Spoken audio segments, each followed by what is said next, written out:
I'm Jacqueline Griswold with Beat News, and here are your headlines for February 27, 2026. Former president testifies in House Epstein investigation. According to AP News, former President Bill Clinton is testifying in Epstein case before members of Congress in Chappaqua, New York, addressing his connections to Epstein from 2 decades ago. Said quote, "I saw nothing and I did nothing wrong," said Clinton during his opening statement.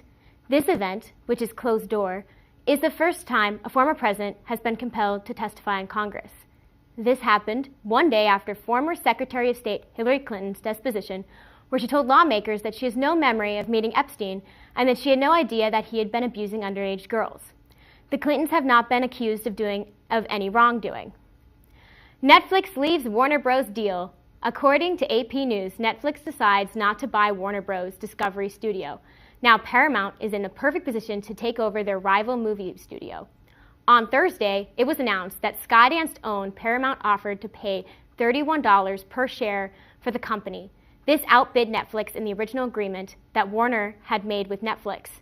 Warner Bros. Told Netflix they had 4 days to come up with a better offer, to which Netflix responded 2 hours later declining. They said the new price made the deal, said quote, "no longer financially attractive." Said quote, "We believe that we have been strong stewards of Warner Bros. Iconic brands, but this transaction was always a nice to have at the right price, not a must have at any price," said Netflix co-CEOs Ted Sarandos and Greg Peters. This Paramount buyout of Warner Bros. Would change the movie-making landscape, whereas Netflix was only interested in Warner Bros. Streaming services. Paramount wants the whole company. This deal still needs to be greenlit by both Warner shareholders and regulators. This company combination is raising some concerns and questions about political influence.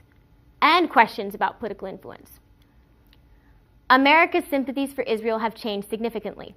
According to AP News, American sympathies are shifting away from Israel and toward Palestine after decades of support. During the Gaza war, the shift accelerated, now 41% saying they sympathize with Palestine, with 36% saying they sympathize with Israel. This is compared to 3 years ago, when 31% said they sympathize with Palestine, and 54% they said they sympathize with Israel. The numbers show how support for Israel in the U.S. has become very controversial, affecting American politics and foreign policy. This shift of sympathies has been driven mainly by Democrats.